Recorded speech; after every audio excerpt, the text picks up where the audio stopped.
Beautiful Santa Anita in Southern California was the setting for the 10th anniversary of the Breeders' Cup. As was often the case, the sprint was a wide-open affair. For the Breeders' Cup sprint, and they're off. 30 Sleuth breaks alertly on the outside. Mia Farah and Demalute Demashute. Gilded Time, flashing speed from the inside.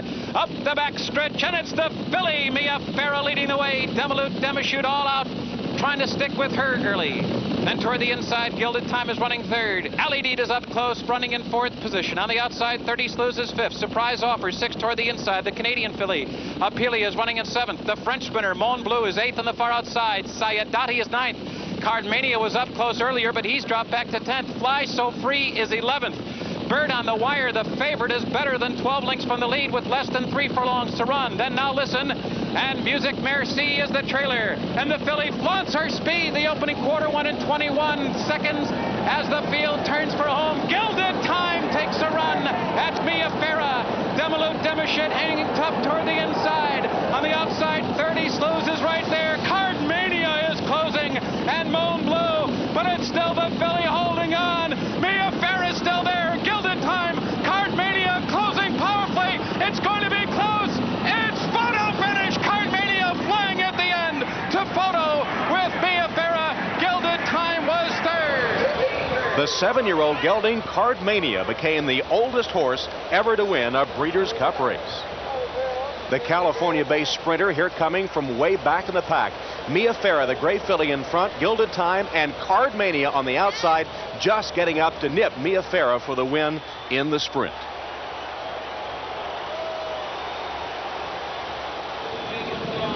In the juvenile fillies, Phone Chatter and Sardula had beaten each other on the West Coast. But undefeated Heavenly Prize from the East was a slight favorite. Sardula trying to fight off Stellar Cat. Phone Chatter looms large on the outside. Heavenly Prize is right there in behind the lead. Rhapsodic is kicking out as the field straightens away for the run into the final furlong. Sardula is fully extended to hold off the oncoming Phone Chatter. Phone Chatter and Sardula going to the 16th pole. Heavenly Prize is third.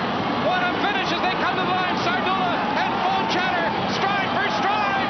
And Phone Chatter prevails in a step drive to win it. Phone Chatter and Sardula provided the most memorable stretch battle in the first 10 years of the juvenile fillies. Phone Chatter on the outside just getting the win under jockey Lafitte Pinkai. Phone Chatter in the juvenile fillies.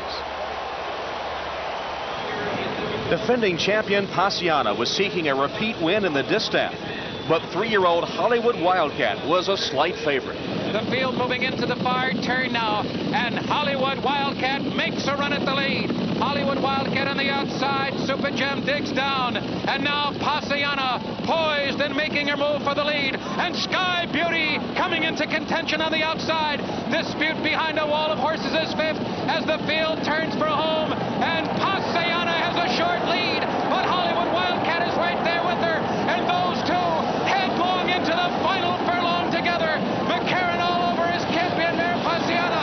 On the inside, Hollywood Wildcat is resolute. Hollywood Wildcat and Passiana striding to the line. Here's the finish, and it's Hollywood Wildcat. Eddie Delahousse dropped his whip, but it looks like he got the victory. Despite losing his whip in the final 16th, jockey Eddie Delahousse got Hollywood Wildcat up for the narrow win. There was no shame in defeat for Passiana. She too was a champion. Hollywood Wildcat won the Eclipse Award as the top 3-year-old filly of the year. Passiana took the Eclipse as champion older mare. California-based Hollywood Wildcat, trained by Neil Drysdale, prevails in the Breeders' Cup Distaff. There was another attempt to repeat in the mile. Lure, a recent convert to the grass in '92, was America's leading grass miler all season in '93. Breaking from the 12 post, the question was whether the post would hamper the front-running Lure. And they're off. Flawlessly broke well. Ski Paradise is there with 4 Stars All-Star. Paradise Creek is in among horses, and Lure a bit wide as they head onto the First turn, under the line the first time, and a charge, a crush of horses moving for the first turn. And Lure is caught 5 wide into the turn. Ski Paradise benefits from her inside post position now, and she goes wide and took many of them with her. Also going wide there was Barathea. The field rounding the turn now after an eventful move into the turn. Lure was taken wide, but now he goes on to take the lead. Ski Paradise, who was the culprit, is now back running in second. 4 Stars All-Star is third. Paradise Creek fourth. On the outside, Leck running in fifth. Flawlessly is now sixth. Wolfhound seventh, followed by his mate Catrail is moving up. Barathea moves through an opening toward the inside. Big Stone is being helped along with a half-mile to run now. Then it's Two Sows near the back of the pack and in behind horses, followed by Buckar and Johan Quats. The half, a grueling 45-4, and Lure is trying to go it on the lead again. It's Lure the leader, pressured by 4 Stars All-Star. Ski Paradise is now dropped back into third, and then it's Barathea who's now fourth in between horses. Paradise Creek on the outside is running in fifth. Big Stone looking for a big run now, and he's threading his way through between horses. But Lure looking for a repeat win in the mile. The leader a length and a half with a furlong from the line. Ski Paradise is resurgent again. 4 Stars All-Star. Big Stone is flattened out, and they're coming down to the line. And it will be Lure once again overcoming trouble on the first turn, and he goes on to a clear-cut and decisive repeat victory in the mile. Like the great Miesk before him, Lure had scored a decisive repeat in the mile, despite that number 12 post position under jockey Mike Smith. The dominant 2-year-old colt in the East, De Hare, had gotten a lot of media attention and was a big favorite in the Juvenile. It's still winning pack, holding on to the lead. He fought off the challenge of De Hare, but faces a challenge from Bronco. And here comes Bronco to take the lead at the 8th pole. Winning pack to Legwary second. Blooming Affair is third, and De Hare has been defeated. There's a new kid on the block, and his name is Bronco, and he is sensational in victory. Striding under the wire, 5 lengths clear as Blooming Affair, and farther back it was Tabasco Cat third. De Hare had failed. Bronco, ridden by Gary Stevens, was the super horse on Breeders' Cup Day at Santa Anita. They were both veterans of the Santa Anita turf course. Number 11, Kodashan, had twice defeated number 10, Bien Bien, earlier in the season. Kodashan was the hot horse now. He had won 5 of his last 6, and he was the 3-2 favorite in the turf. Kodashan is still conserved as they move into the far turn. They're a half-mile out now in the Breeders' Cup turf, and Louisor threatening to go wire to wire, but Kodashan is uncoiling on the outside. Bien Bien is moving with him, and here comes the English champ Opera House as the field turns for home. Kodashan catapulting past horses on the outside, and Bien Bien, those two shoulder to shoulder now as they come to the final furlong. Louisor toward the inside. Opera House is done, and it is Bien Bien running a brave race today. Kodashan lengthening his stride, and Kodashan is the victor. Bien Bien was second, and Louisor was third. Kodashan using the win as a springboard to the champion turf title. But getting by Bien Bien was no easy task. Here is Bien Bien on the inside under Chris McCarron, Kodashan and Kent DeSormo on the outside. And it's only in the final strides that Kodashan is able to get up for the win in the Breeders' Cup turf. Now Bertrando's race in the Classic would determine Horse of the Year.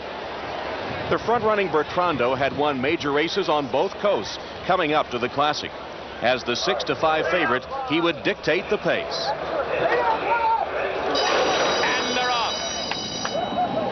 And Bertrando broke alertly, and he is going immediately after the lead. Marquetry is away second, and toward the inside it's Azud.